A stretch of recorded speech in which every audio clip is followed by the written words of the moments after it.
Saludos a todos, les habla Grelia Steele de la Oficina de Emergencia del Condado de Fairfax para recordarles que este fin de semana el Estado de Virginia ofrece la oportunidad de comprar útiles escolares libres de impuesto, como lápices, carpetas, también ropa y mochilas, y otros artículos necesarios para ayudar a que sus hijos estén listos para otro año escolar.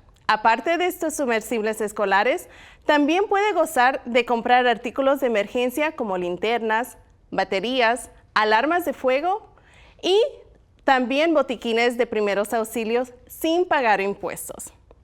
Todos estos artículos hasta el precio de $60 son libres de impuestos, incluyendo generadores portátiles de hasta $1,000 y motosierras de gas hasta 350.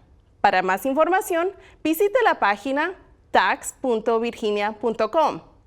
Ahora es un buen momento para también hablar a su familia acerca de su plan de emergencias y cómo y cuándo llamar al 911. También dónde se pueden reunir durante una emergencia. También es un momento para actualizar o construir su estuche de emergencias. Aproveche esta oportunidad de ahorrar y prepárese para cualquier emergencia. Sea parte de un listo Fairfax.